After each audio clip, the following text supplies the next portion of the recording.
So, Vivian, you have grandchildren. I have two lovely granddaughters. Granddaughters. What's it like being a grandma? It is a second chance on life because of when you are raising children as a young person you get caught up in the daily world, but with grandchildren it's all fun. I don't have to do this, or I don't have to do that, and when I get tired I can send them home to their parents. Right, that's the best part, right? So what else is different about being a mother versus being a grandmother? Being a mother, you are totally responsible for your child. You are trying to raise them the best you know how to raise them, and you are young, and everything that you do you know that will be picked up by your child. But when you have grandchildren, that duty is up to their parents, so I don't feel that I have to really teach them anything. I have to continue the teaching of their parents. So you get to do all the fun stuff now that you are a grandma. Yes, it really is fun. They take you by the hand and take you to the store and point out everything in the world that mom and dad will not give them, and it really costs you a lot of money sometimes, unless you do put your foot down and say, "No." So being a grandma is more expensive than being a parent. Absolutely, but it's a lot more fun because at this stage of life you have a little bit more money than you had when you were raising your child. I see. That's great. Now, Daisy, do you mind me asking how old you are? I was 94 years old on November 3rd, 2024. Wow, 94. What does it feel like to be 94? It's a little inconvenient because my mind did not turn 94, but my body did, and I find it sometimes my mind follows my body too. And it's hard to be as quick as I used to be, and I always want to do more, now than I'm able to do. I can't do what I used to do when I was younger. Oh, that's disappointing and probably a little frustrating. Very frustrating. Very frustrating.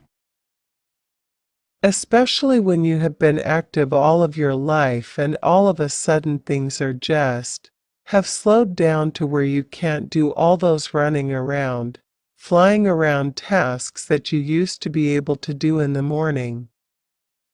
Sometimes it takes me 2 days to get everything accomplished. Well, those are definite disadvantages to getting older. Are there any advantages? Can you give us some hope? Yes. Yes. There is hope. You have reached an age where you understand where you have been.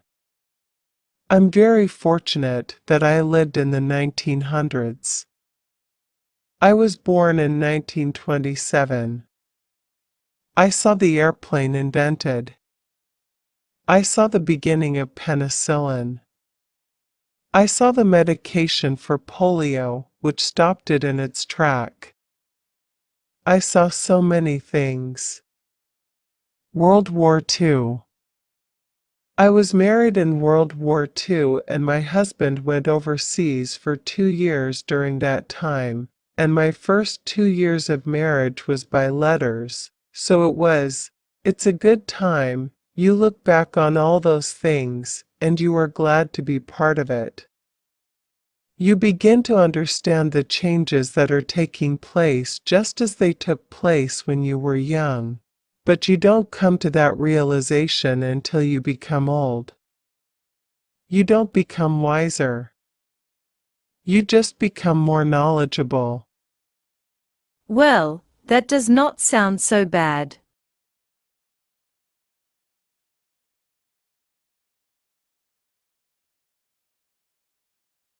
So, Monica, a minute ago we were talking about Tai Chi and about how it helps longevity, helps you live a long life. One time when I was in Bangkok, I met a guy and he was doing Tai Chi and he looked really young, but he said the secret to his old life, he said the secret to looking young, was Tai Chi and cold showers. He took a cold shower every morning. Oh, wow. Could you do that? No, I don't think I could actually.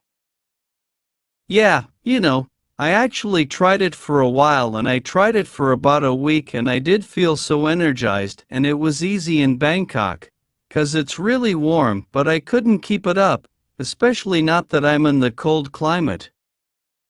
There's no way. Yeah, I remember when I was young, my mother used to teach me to splash my face with cold water in the morning because she believed that helped wake you up. And I remember as a child not liking that at all because I found it too cold. I preferred to splash my face with warm water. So, have you heard about any other secrets to having a long life? Yeah, I have heard of quite a few different secrets to having a long life. I guess one secret that a lot of different cultural groups seem to share is diet. If you take the Japanese as an example, and Japanese people do have a long life expectancy in comparison to other people from other countries. I think the Japanese eat a diet that's quite low in fat and reasonably low in salt as well. And I think their fluid intake is quite healthy because they drink a lot of green tea which has antioxidants in it. And they drink a lot of miso soup which has a lot of vegetables in it, and is made from fermented barley, so I think that's very healthy. I have also heard that people in the Mediterranean, they also often have a long lifespan in certain regions and maybe the combination of wine, just a little wine, not too much, but wine and olive oil, and then a lot of fish, seafood is also maybe beneficial to a long life. Yeah, that's true. I have heard French people, for example, live a long life, and that has often been said due to a glass of red wine a day. And I know people think differently about alcohol and its effect on the body these days. Right. Yeah, because alcohol used to be considered quite a bad thing and discouraged in all forms, but now people tend to think that a glass a day is actually quite beneficial to your health.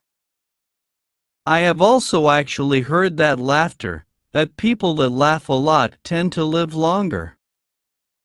Yeah, I have heard that too, actually, because laughing releases natural endorphins, and I think that helps you physiologically, and also I think psychologically you are happier if laughing so.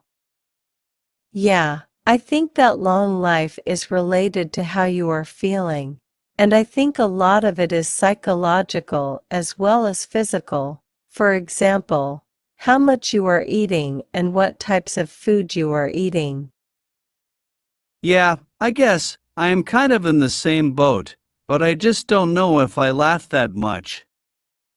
Maybe I am in trouble.